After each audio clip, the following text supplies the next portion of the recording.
মহান আল্লাহ তাআলা যখন পৃথিবী সৃষ্টি করেন তখন পৃথিবীটা খুব জোরে জোরে কাঁপতেছিল।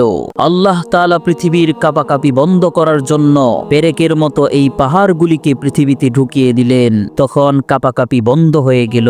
এই দৃশ্য দেখে ফেরেশতারা বললেন, ইয়া রব, পাহাড়ের এত শক্তি, আপনার সৃষ্টির মধ্যে পাহাড়ের চেয়েও কি কিছু শক্তিশালী আছে? তখন আল্লাহ বললেন, আছে, লোহা, যা দিয়ে পাহাড়কে কাটা যায়। লোহার কথা শুনে ফেরেশতারা অবাক, কারণ লোহা পাহাড়ের চেয়েও শক্তিশালী। ফেরেশতারা আবার প্রশ্ন করলো, তাহলে আপনার সৃষ্টির মধ্যে লোহার চেয়েও কি কিছু শক্তিশালী আছে? আল্লাহ বললেন, আছে, আগুন, কারণ আগুন লোহাকে গলিয়ে ফেলে। ফেরেশতারা প্রশ্ন করলো, আগুনের চেয়েও কি কিছু শক্তিশালী আছে? আল্লাহ বললেন, আছে, পানি, আগুনের ভিতর পানি দিলে আগুন নিভে যায়। তখন তারা আবার অবাক হয়ে বলল, পানির চেয়েও কি কিছু শক্তিশালী আছে? মহান আল্লাহ বললেন, আছে, বাতাস, কারণ বাতাস পানিকে একদিক থেকে অন্য দিকে নিয়ে যায়। ফেরেশতারা তখন আরো অবাক হয়ে বললেন, তাহলে বাতাসের থেকেও কি কিছু শক্তিশালী আছে? আল্লাহ বললেন, আছে, সেই ব্যক্তি যে গোপনে দান করে, যার এক হাত জানে না তার অন্য হাত কি দান করে।